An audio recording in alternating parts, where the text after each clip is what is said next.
వణికిస్తోన్న మరో కొత్త వైరస్. వేగంగా హెచ్ఎంపివి వ్యాప్తి. వందల సంఖ్యలో కేసులు, నిండిపోతున్న ఆసుపత్రులు, పెద్ద సంఖ్యలో మరణాలు. ఇది ఎక్కడో కాదు, చైనాలో. హెచ్ఎంపివి అనేది మనుషుల్లో శ్వాస వ్యవస్థను ప్రభావితం చేసే వైరస్. ఈ వైరస్ బాధితుల్లో సాధారణంగా జలుబు లక్షణాలే ఉంటాయి.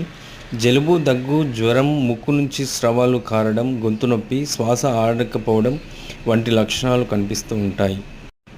ఎవరికైతే రోగ నిరోధక శక్తి తక్కువ ఉన్న చిన్నారులు, వృద్ధులు హెచ్ఎంపివి వైరస్ ముప్పు అధికంగా ఉంటుందని, ఈ వైరస్ 2001లో హ్యూమన్ మెటాపిన్యూమో వైరస్ తొలుతగా గుర్తించబడింది.